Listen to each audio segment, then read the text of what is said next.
m'appelle Anne Berest. Je vais vous présenter un roman qui s'appelle La carte postale.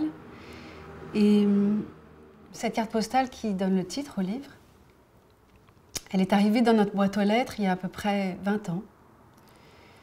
Et c'était un mois de janvier, c'était au milieu des cartes de vœux.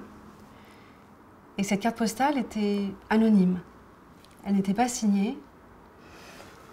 Au verso, il y avait l'Opéra Garnier.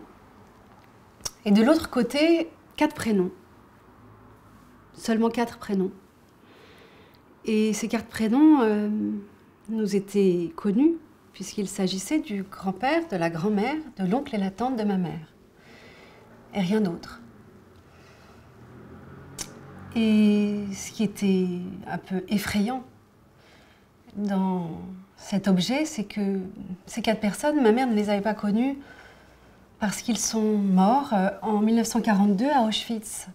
Donc ils meurent en 1942 et ils réapparaissent dans notre boîte aux lettres en 2003. Et alors qu'est-ce que nous en avons fait de cette carte postale? Eh bien nous l'avons mise dans un tiroir et nous n'en avons plus jamais reparlé. C'était vraiment un objet effrayant, énigmatique, mystérieux, que nous avons oublié, et à la faveur d'un événement que je raconte dans le livre, une chose qui s'est passée à l'école avec ma fille, je me suis souvenue de cette carte postale, à laquelle je n'avais pas pensé pendant 20 ans.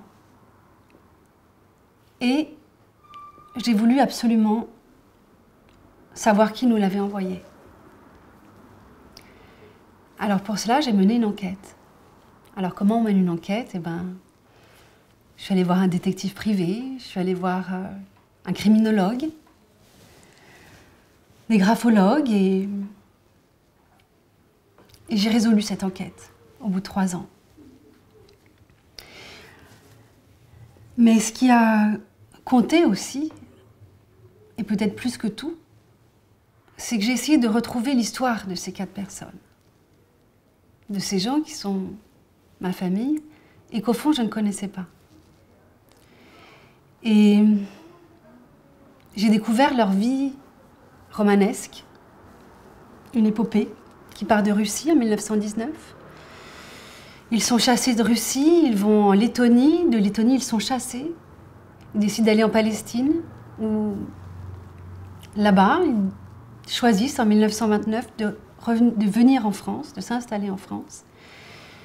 Et alors je raconte l'histoire de ma grand-mère et de sa sœur et de son petit frère, 3 enfants qui arrivent en France dans les années 30, qui vont à l'école pas loin d'ici, qui s'intègrent dans la société française. Et puis ce sont les malheurs de la guerre qui arrivent et tous vont disparaître, sauf ma grand-mère, qui va être sauvée par miracle, parce qu'elle se marie avec un homme. Et pour ceux qui se souviendront du livre que j'ai écrit avec ma sœur Gabrielle,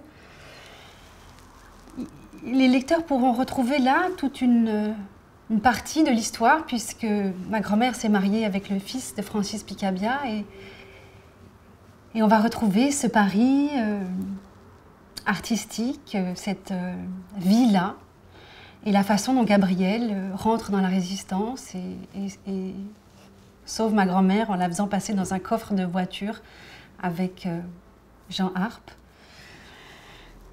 Et c'est ainsi que le roman se tresse sur 2 chronologies qui sont 2 enquêtes, c'est-à-dire à la fois moi, aujourd'hui, la façon dont j'essaye de retrouver l'auteur de la carte postale et comment je découvre et je déplie petit à petit l'histoire de ces gens. Donc c'est un roman qui court sur presque 100 ans, puisqu'il commence en 1919 et se termine aujourd'hui. Et c'est d'une certaine façon l'histoire de 5 générations de femmes. Ma fille, moi, ma mère, ma grand-mère, mon arrière-grand-mère.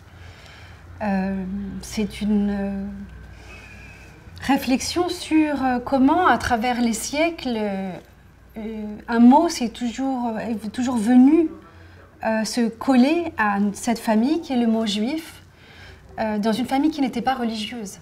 Et comment ce mot-là est venu sans cesse perturber et questionner notre famille.